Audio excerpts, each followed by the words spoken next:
अलका जी बताएं कि नई परिस्थितियों में शिक्षा का क्या स्वरूप है, क्या स्वरूप होगा? हाँ, परिस्थितियाँ नई हैं और नेशनल एजुकेशन पॉलिसी बन रही है और काफ़ी सारी रूपरेखा हम लोगों को पढ़ने के लिए भेजी गई है।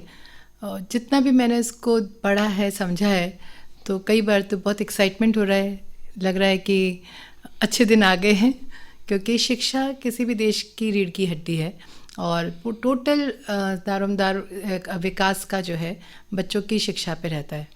तो करिकुलम क्या हो, किस प्रकार का हो, जिससे बच्चे का सर्वांगीण विकास सिर्फ शब्दों में नहीं, वाकई में हो। दूसरा, वो अर्न करने के लिए नई नई स्किल्स को सीख पाए। तो इसको पूरे को देखकर मुझे ऐसा समझ आ रहा है कि शायद हम स्किल बेस्ड करिकुलम के अंदर प्रवेश करने वाले हैं। अगर ये वास्तव में सारा करिकुलम स्किल बेस्ड बन जाता है तो ये अपने देश के लिए बहुत भाग्य की बात होगी and I am really looking forward to it. इसके साथ एक नया संकट भी आ गया जिसे हम कोविड-19 नाम से जानते हैं। तो शिक्षा, जो सीधी शिक्षा होती थी, ब्लैक बोर्ड शिक्षा या शिक्षक और बच्चों की शिक्षा, उसमें अब तकनीक आ गई है और अब ये हो गया कि स्कूल्स में बच्चे जा ही नहीं पा रहे हैं। कब जाएंगे, ये भी भविष्य के गर्भ में है। तो कोविड-19 के चलते जो शिक्षा ने ये स्वरूप बदला है, यानी ब्लैक बोर्ड से डिजिटल हो गई है, ये बताएं ये कैसा चैलेंज है और इसका भविष्य में शिक्षा पर क्या प्रभाव पड़ेगा? चैलेंज, जैसे कि चैलेंज के अंदर हमेशा होता ही है कि चुनौती आई है अपने सामने तो उसको फेस करना है। अपन भारत के जितने भी लोग हैं उसको फेस करने के लिए बिल्कुल कटिबद्ध होकर खड़े हैं। और जैसे सोल्जर्स अपना योगदान देते हैं, अपने पूरे देश के सभी अध्यापकों ने अपना टोटल कंट्रीब्यूशन दिया है बहुत ईमानदारी के साथ। कारण ये है कि किसी को नहीं आता था। बहुत सारे टीचर्स अपन जानते हैं कि जिनको मोबाइल में शायद नाम भी सेव करने की उनको आदत नहीं आई थी। ऐसे के अंदर वो स्मार्टफ़ोन होना, कईयों के पास स्मार्टफ़ोन नहीं थे, स्मार्टफ़ोन का होना, फिर उसमें लेसन बनाते कैसे हैं, वो अपने घर में थे और हम मैनेजमेंट वाले अपने घर में थे।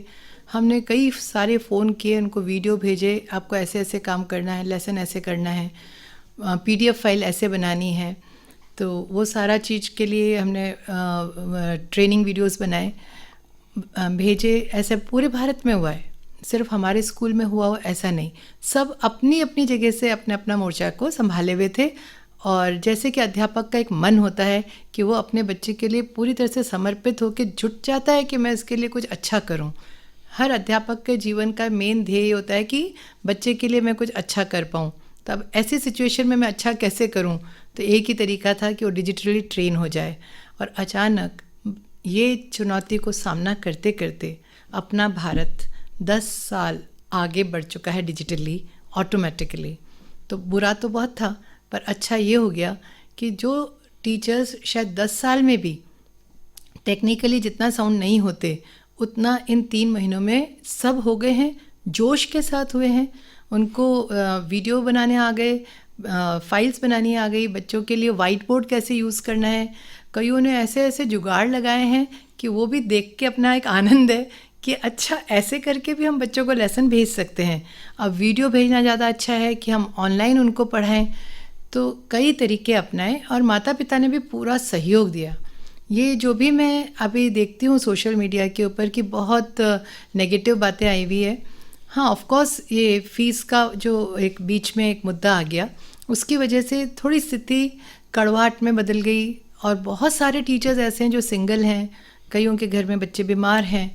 तो वो खर्चे वाला जो एक पैसे के बात को अगर अभी इस वक्त अपन एक साइड में रखें और इस चुनौती को देखें कि इसका इफ़ेक्ट क्या आया, तो बुरे के साथ अच्छा भी बहुत आया। अलका जी, ये जो चुनौती आई इसके साथ एक परेशानी और हुई कि स्कूल्स, ख़ास तौर पर प्राइवेट स्कूल्स, वे एक और संकट से जूझने लग गए हैं जिसे कहते हैं आर्थिक संकट।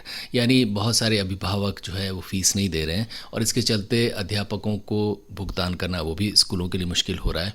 बताएं कि स्कूल्स के लिए ये जो नया आर्थिक संकट आया है ये कैसा है और इससे कैसे डील कर रही हैं, कैसे डील किया जाना चाहिए?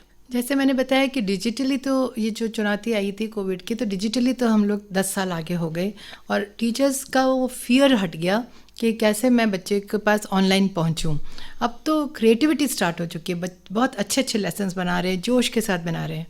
लेकिन एक बात अति पीड़ादायक है वो ये है कि जो ये आर्थिक संकट आया उसके पीछे कई सारी नीतियों की भी इसकी बैकिंग रही।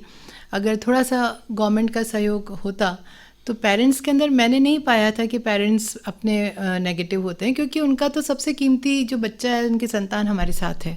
दूसरा, हम उनके बच्चों को 14 साल तक पढ़ाने वाले हैं, कोई एक दिन का हमारा साथ नहीं है। 14 साल बच्चा एक स्कूल में पढ़ता है, तो वो सहयोग और हमारा तारतम्य अच्छा है, उसके लिए हमें हमारे पेरेंट्स का विश्वास भी है। पर क्योंकि जैसे अचानक से जिस तरह के स्टेटमेंट्स गवर्नमेंट की तरफ से आ गए तो वो अननेसेसरी एक कड़वाहट, एक अविश्वास और उसका जो खामियाजा टीचर्स भुगत रहे हैं, हम लोग देख रहे हैं, वो तो बहुत शोचनीय भी है।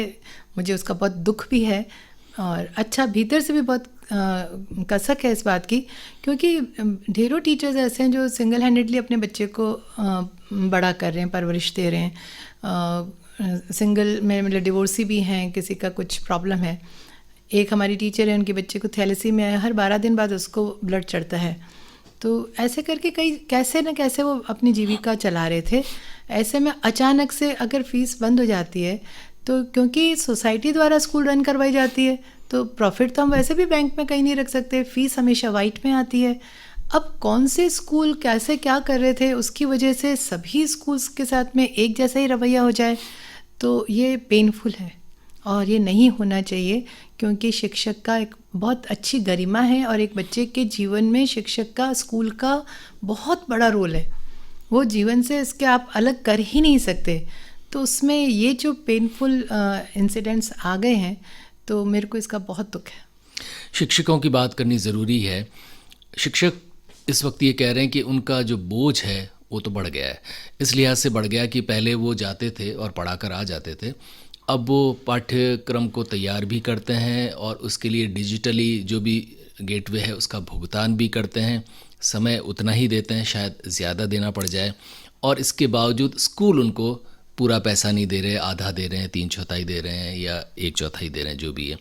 तो शिक्षकों की ये पीड़ा कितनी जायज़ है और इसके क्या सॉल्यूशंस हैं? शिक्षकों की पीड़ा बिल्कुल जायज़ है। जैसे मैंने आपको बताया कि शिक्षकों को ही क्यों, हमारे जो ऑटो वाले आते थे, लगभग 100 ऑटो वाले, वो तो बिल्कुल ही बेरोज़गार हो गए और हॉस्टल टोटल बंद हो गया। तो हॉस्टल के अंदर जो कर्मचारी मैस में काम करते थे वो भी नहीं कर सकते। और जो शिक्षकों का दुख है, मेरे ख्याल से उससे बहुत अधिक दुख जो स्कूल ओनर है उसको है, क्योंकि ये उसकी जिम्मेदारी है कि वो अपने परिवार की परवरिश करे। और जब वो बिल्कुल नहीं कर सके तब जिस हताशा को उसको भोगना पड़ता है। और टीचर इस तरह का तैयार भी नहीं होता ना। जैसे मैं स्कूल चलाती हूँ तो मैं इस तरह से मेंटली ट्रेंड नहीं हूँ कि मैं अपने टीचर्स को तनख्वाह ना दे पाऊँ इस चीज़ के लिए। और ऐसी सिचुएशन आए तो मुझे किस तरह से रिस्पांस देना चाहिए। तो इसके वजह से अतिशय दुख भोग रहे हैं ऑलमोस्ट सभी स्कूल ओनर्स। कोई एक्सेप्शनल केसेस हों तो उनका मैं नहीं जानती, पर क्योंकि माता पिता की जगह है, परवरिश करना हमारा काम है, तो ये हमारा परिवार है, इसका को देख रेख करनी चाहिए। पर 1 महीने की तनख्वाह इतनी अधिक होती है कि हम कितना भी उधार ले लें और 8 महीने तक उधार देकर तनख्वाह ही दें तो वो भी पॉसिबल नहीं है। फिर लोन बहुत सारे ले लिए। जैसे हमने हॉस्टल का पूरी बिल्डिंग बनाई थी तो ये सोचा भी नहीं था कि ऐसा भी कुछ हो सकता है। तो लोन की EMIs बराबर जा रही है। 7 बसेस ले ली थी, तो 7 बसेस जनवरी मंथ में ली और वो तब से बिल्कुल नई बसेस खड़ी हैं। तो ऐसा करके बहुत जगह पर ऐसा हो गया है कि लोन देने हैं, EMIs भी देनी है, और बिजली का हमारा वो कमर्शियल बिल आ रहा है जो कि बहुत बड़ा होता है। और ऐसा अब वो किसी के सामने भी अपन न तो कोई मदद मिल सकती है, कोई आर्थिक मदद देगा तो उतना ब्याज अपन नहीं दे सकते। तो कुल मिला के एक जो भी चीज़ हुई है वो कोविड की पीड़ा तो रहेगी, महामारी की, पर ये भी है। पर एक ही लाइन बस बार बार आती है कि ये दिन निकल जाएंगे। अलका जी, आपने इतने सालों से शिक्षा और शिक्षकों और छात्रों छात्राओं को देखा है, बताएं कि ये इस समय के बाद, इस समय से आपने बतौर शिक्षक या बतौर एक अध्यापक या बतौर गुरु क्या सबक लिए? मैंने स्कूल स्टार्ट किया था 1989 में, और उस वक्त बहुत जोश था कि मैं तो कहीं पे भी स्कूल स्टार्ट करूँगी तो चलेगा, क्योंकि मुझे बच्चों के लिए बहुत पैशन था। जैसे लोगों की गार्डनिंग हॉबी होती है, वैसे मेरे बच्चे मेरी हॉबी है, पैशन है। तो छोटी चुनौतियां तो बड़ी सारी थी कि भी फाइनेंसिस का करो इंजाम, बिल्डिंग कहाँ बने, बच्चे कैसे आएंगे, ये सब छोटी बातें थी। मैंने एक बहुत बड़ा चैलेंज फेस किया है और वो है अवेयरनेस, जागरूकता। आप बच्चे के लिए, माता पिता को ये सिखाओ कि बच्चे का विकास करते कैसे हैं, बच्चा एक्चुअली पढ़ता कब है, क्या ट्रिक या क्या तकनीक इस्तेमाल करे माता पिता घर पे जिसकी वजह से बच्चा पढ़ने लगे। अब जैसे एक छोटी सा एक एग्जाम्पल है, बहुत ही कॉमन है, हर व्यक्ति जानता है इसको, कि जितने भी जीव हैं उनके बच्चे नेचर जो है उनको तैयार कर देती है ताकि वो अपनी रक्षा कर सकें। तो वो जल्द होती दौड़ने लगते हैं। मनुष्य का बच्चा थोड़ा सा समय लगाता है। उसके बाद 3 साल का बच्चा जो है झाड़ू पोछा बर्तन कपड़ा सब करना चाहता है, कपड़े भी मैं पहनूं, लेकिन अपन उसको करने नहीं देते। अपन सोचते हैं कि अब ये बहुत छोटा है, पर अपन ये नहीं समझते कि प्रकृति चाहती है कि अब ये दौड़े। वो बाकी जीवों के बच्चों को तो पैदा होती दौड़ा रही है, इसको 3 साल बाद दौड़वा रही है, उसको काम करने दीजिए। यही उसको सेल्फ स्टडी के लिए प्रेरित करने वाली है आगे। तो वहाँ हम बचाव कर लेते हैं, फिर चाहते हैं कि 6, 7, 8 में हम कहते हैं आप पढ़े रहते हो, तुम टीवी देखते रहते हो, तुम घर में कोई हाथ नहीं बटाते हो, फिर हम टॉन्ट कसते हैं, वो भी गलत हो जाता है। तो परवरिश अगर आए ना, तो छोटी छोटी सी ये तिकड़मों को इस्तेमाल करके हम बहुत सुंदर सृजन कर सकते हैं, बहुत अच्छे से अपने बच्चों को बड़े ईज़ के साथ उनको बढ़िया काम करवा सकते हैं। इस समय आपने कोविड-19 के समय में क्या सबक लिया? कोविड-19 के समय मैंने बहुत सारे सबक लिए सर।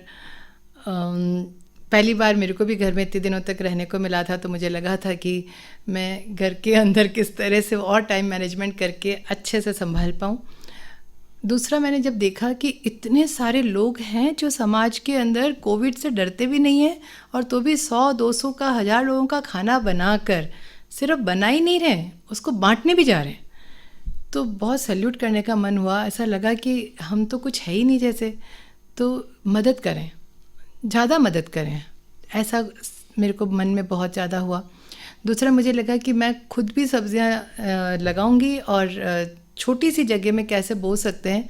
तो मैंने भी ढेरों सैपलिंग्स लगा दिए हैं कि बच्चे जैसे ही आएंगे ना, मैं सबके घर में सब्जियां लगवाने का उनको काम सिखाऊंगी। और ये भी अच्छा है कि ये स्किल बेस्ड शिक्षा में भी है।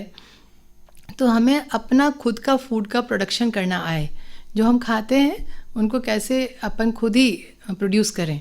तो ये भी अपने को शिक्षा के अंतर्गत स्कूल को सिखाना चाहिए, ताकि हम इंडिपेंडेंट रहें। और पैसे को बचाना और भी बहुत है कि हम बहुत जिस तरह से बाहर जाते हैं और इतना सारा टाइम हम उसके अंदर लगाते हैं, उसकी जगह फैमिली के साथ अगर हम बैठते हैं तो हार्मनी बहुत ज़्यादा आ जाती है। जैसे मुझे इस वक्त बहुत खुशी होती है कि मम्मी पापा के साथ बच्चा बैठा है। हमने जैसे अभी एक कंपटीशन रखा था कन्हैया बनाने का, राधा बनाने का, तो उसमें हमने नंद परिवार का भी कर दिया इस बार। तो जिस तरह से वो नंद परिवार बने हैं और अपने बच्चे के साथ जिस उसके गर्व के साथ वो आ रहे हैं, तो वो सब देखना एक सुख पहुंचा रहा है। अलका जी, हमारी नई शिक्षा नीति आई, उस पर चर्चा भी थोड़ी सी ज़रूरी है। आप शिक्षाविद हैं, बताएं कि ये जो भी सुझाव दिए गए हैं, एक तो सरकार के स्तर पर सुझाव दिए गए हैं, लेकिन उनको अप्लाई आप लोग ही करेंगे, तो ये सुझाव कैसे हैं और इनको अप्लाई करने में क्या क्या दिक्कतें आएगी और क्या चीज़ इसमें आपको अच्छी या बुरी नज़र आती है? सर, ये थोड़ा सा बहुत जल्दी हो जाएगा कुछ भी कहना, क्योंकि मैं फ़ाइल रखी हुई है, रोज़ाना उसको पढ़ रही हूँ और मैं एक एक लाइन के ऊपर अटक जाती हूँ कि इसको किस तरह से रखा जाएगा। तो पहले नई शिक्षा नीति को एक बार ढंग से आत्मसात कर लें हम लोग, फिर देखें कि उसको क्रियान्वित करने के लिए हमें क्या दिया जा रहा है। तो वो दोनों का एक बार जो होगा मिक्सचर, वो एक बार सामने प्रैक्टिकली आ जाए, फिर उसके बाद इसके ऊपर ऑथेंटिकली मैं एक पूरी अथॉरिटी के साथ फिर मैं कह पाऊँगी। अभी तो इतना सा ही संतोष है कि हाँ, इसके ऊपर हम काम कर रहे हैं। जैसे पहले सीसी पैटर्न आया था, तब भी बहुत जोश था कि अब बच्चों के साथ में ऐसा करेंगे वैसा करेंगे, पर उसका जो क्रियान्वयन हुआ था और अल्टीमेटली जो हमारे पास आउटकम निकला था, वो कोई बहुत अच्छा नहीं आया। पर हमेशा ऐसा होगा ये भी ज़रूरी नहीं है, तो बस वेट ही कर सकते। एक बार देख लें कि किस तरह का करिकुलम बन रहा है, बुक्स कैसी आई है, और स्किल बेस्ड होने के लिए हमने फिर से कोई फेक वापस से कुछ तो नहीं कर दिया है। तो थोड़ा सा वेट करके देखते हैं इसमें। हमारे पूर्व राष्ट्रपति डॉक्टर कलाम, वे चाहते थे कि बच्चों पर प्रतियोगिता का, अंकों का और ऊंचा नीचे होने का बोझ न डाला जाए, यानी सब बच्चे अपने तरह से विशिष्ट हैं। और जब एग्जामिनेशन की बात आती है तो कहीं ना कहीं ये ऊंच नीच बच्चे के मन में भी आती है, अभिभावकों के मन में भी आती है, समाज में भी आती है। बताएं कि ये जो अंक देने का और अंक के ज़रिए किसी को जांचने का हमारी शिक्षा में व्यवस्था है, ये कैसी है और क्या इसे ख़त्म किया जाना चाहिए? सर, पहले तो शिक्षा बिल्कुल अलग है। अंक दें या नहीं दें, ग्रेड दें नहीं दें, ऊंच नीच करें कि नहीं, लेकिन ऐसा है कि जैसे मैंने अभी डिस्कशन अपना चल रहा था कि भी 3 साल का बच्चा ही काम करना चाहिए, तो उसको हाउस होल्ड चोर्स खूब सारे करने चाहिए, फिज़िकल वर्क खूब करना चाहिए, उसको क्रिएटिव वर्क खूब करना चाहिए। जिस बच्चे को जिस चीज़ के अंदर बहुत खुशी मिलती है उसको पता पड़ना चाहिए कि मेरा पैशन है क्या। अपने जिस तरह का भी करिकुलम हमारा सेट है उसमें पहले तो ये 12वीं कक्षा तक तो बच्चा क्लियरली बता ही नहीं पाता कि उसका पैशन किस में है। तो जब पैशनेट ही नहीं हुआ किसी चीज़ के लिए तो उसके अंदर वो महारत कैसे हासिल करेगा। तो और अंक वगैरह ये सब किताबी चीज़ें हैं जो पढ़ी रह जाती है, वो रटने के अंक हो गए, या तो कि हमने कितना याद कर लिया कोई चीज़। लेकिन स्कूल्स और शिक्षा व्यवस्था अंक दे तो रही है। अंक दे रही है क्योंकि अंक देने का हमारे यहाँ पे सिस्टम दे दिया है। आप डिग्री नहीं ले जाओगे, रिपोर्ट कार्ड नहीं ले जाओगे तो दूसरी जगह पे एडमिशन नहीं होगा, तो वो सिस्टम में है। अगर वो सिस्टम हम शिक्षा उसमें नीतियों में से हटा देंगे तो नहीं रहेगा। लेकिन अंक से ज़्यादा ये आ जाता है कि बच्चा हर कार्य को कर रहा है, उसकी फ़िज़िकल फिटनेस के लिए कर रहा है, उसकी स्पिरिचुअलिटी के लिए कार्य कराए जा रहे हैं। अपने आप पे स्पिरिचुअल डेवलपमेंट का कोर्स होना चाहिए सबसे पहले। एथिक्स और वैल्यूज़ को उसके साथ में ले जा के करा सकते हैं। हम CPS के अंदर 2 महीने लगाते हैं स्पिरिचुअल डेवलपमेंट के। तो प्रेयर में शक्ति है, ब्लेसिंग्स में शक्ति है, माता पिता का आशीर्वाद लो, माता पिता ईश्वर हैं, ये एक बार फेथ आ जाए, उस बच्चे की सक्सेस रेट देखना आप। पर अब इसमें लगता है कि ये तो बड़ी सरल सी बात है, हाँ है ना, माता पिता तो भगवान ही हैं। ऐसा नहीं है। कई सर्वेक्षण में माता पिता लोगों से पूछा गया कि आपको सबसे प्रिय कौन है, माता पिता कहते हैं संतान, और संतान से पूछो तो उनको लगता है दीदी को ज़्यादा प्यार करते हैं, भैया को ज़्यादा प्यार करते हैं, और बहुत सारी उनके कन्फ्यूजन्स है। मम्मी ने डांट दिया था, पिक्चर देखने नहीं देती, फर्स्ट शो नहीं जा सकते, रात को देर तक बाहर नहीं रह सकते, और मम्मी मुझे नहीं पसंद करती। अच्छे से अच्छे घरों के अंदर मैंने देखा है, और उन बच्चों से जब मैं मिलती हूँ तो मुझे बड़ा अफसोस होता है कि इसका प्लेटफॉर्म ही बिगड़ गया। फेथ का प्लेटफॉर्म होना बहुत ज़रूरी कि मेरे साथ चाहे कुछ भी हो जाए मेरे मम्मी पापा मेरे साथ हैं, ये प्लेटफॉर्म होना बहुत ज़रूरी है। तो ऐसे ये मॉरलिटी नहीं है, ये स्पिरिचुअल डेवलपमेंट है, इसके स्पिरिट को मजबूत करना, तो शरीर को मजबूत करना, फिर मन को। तो ऐसा इस तरह का करिकुलम हम करके चलते हैं। तो कौन से अंक, और अंकों की अगर बात यहाँ हो रही है तो मेरी बेटी ने हिस्ट्री में गोल्ड मेडल प्राप्त किया, और अभी वो कपड़ों का काम करती है। उसने कपड़ों की कोई ट्रेनिंग ही नहीं ली। मेरे लिए एक बहुत आश्चर्य की बात है कि जब इसको कपड़ों की सिलाई कटाई का जब कोई ट्रेनिंग नहीं है, कुछ नहीं है, और ऐसा नहीं था कि वो बहुत सिलाई में बहुत आगे थी, पर उसको जुनून था, तो उसने अभी 100 स्टोर्स कर दिए भारत में, 100 स्टोर्स हैं उसके, और वो कपड़ों का काम कर रही है। तो हिस्ट्री तो उसकी वहीं पे रह गई एक तरफ।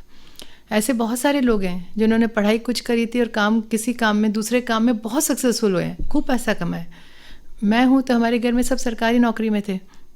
मैंने अपना खुद का स्कूल स्टार्ट किया, उसकी मेरे को कोई जानकारी नहीं थी, मुझे कुछ नहीं पता था कि सोसाइटी कैसे बनाते हैं, कॉन्स्टिट्यूशन कैसे बनाते हैं, मैं क्या करूँ। तो पैशन था, जुनून की वजह से ये मैं कर पाई।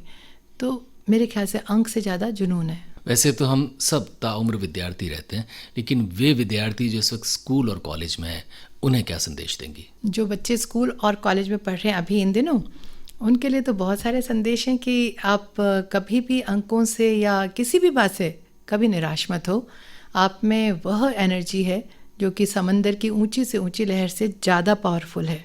अपनी इस एनर्जी का इस्तेमाल करो। सीखने के लिए आज जितने मौके मिले हुए हैं उतने कभी नहीं थे। सिर्फ स्कूल के करिकुलम से कुछ नहीं होगा, वो एक बंधन है, उससे बाहर निकलो, अपने ज्ञान को खूब बढ़ाओ, अच्छे से अच्छे कोर्सेज करो। There are so many courses available जो कि बड़े अच्छे हैं, और अब तो ऑनलाइन कोर्सेज और इतने अच्छे अच्छे हो गए हैं, तो उनको करके और ज़िंदगी में वह करो जिसके लिए तुम्हें खूब मज़ा आए।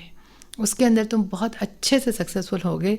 और सक्सेस का अर्थ क्या होता है कि मैं खुश हूँ और मैं अपने परिवार के साथ भी हूँ।